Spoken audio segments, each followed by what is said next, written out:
The way that you would pay for the escape was actually not in money, it was like bars of gold. I'm kind of unsure whether or not my memories are real or if they come from photographs.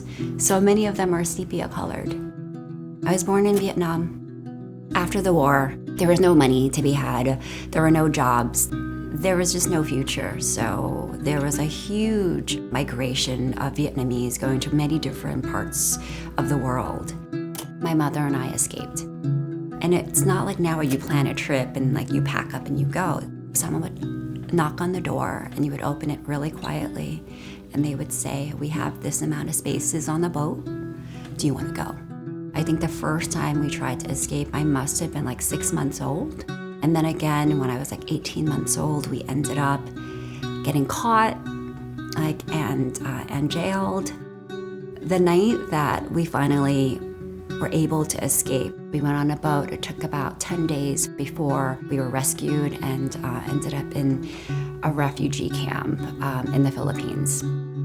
There were several different journeys within our family where we finally made it to the United States. It's a long process to be sponsored. My grandmother decided that she just couldn't wait anymore, and she had the opportunity to take a boat. They got on that boat to escape. They just didn't make it. The story continues with us coming to New York, with her finding work, with her sewing. It wasn't like something that she did when she was in Vietnam.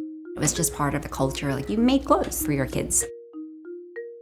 I spent a lot of time working with my mom. She didn't have money to find a babysitter. I didn't go to summer camps or any of those type of things. Like she showed me how to sew and she showed me all the technical things. My mom worked so hard, I really felt the responsibility to also do my best to kind of continue what she started.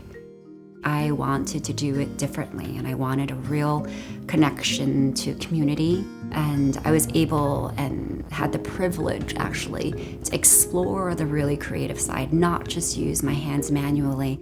My mom loves my clothing, and it is such a multi-generational operation. During COVID, my daughter and I kind of became the models or like the faces for the collection because we didn't really have a choice.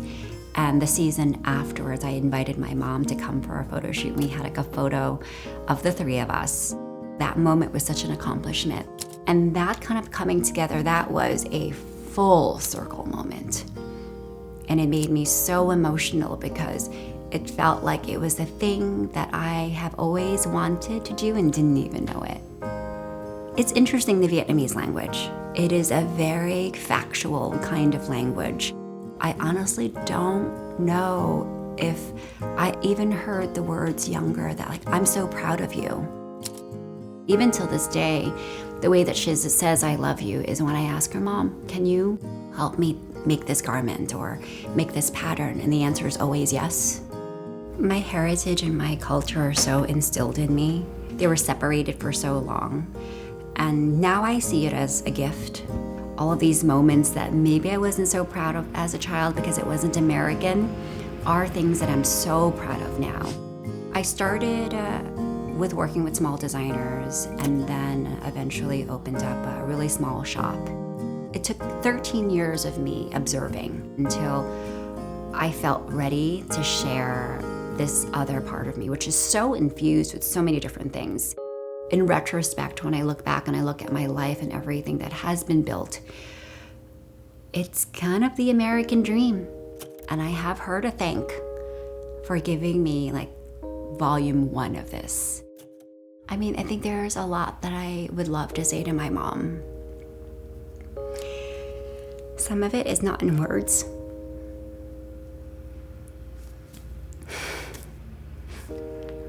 I think the most important thing that I would want her to know is that I'm so proud of her. I don't think I've ever told her this, but she is my hero.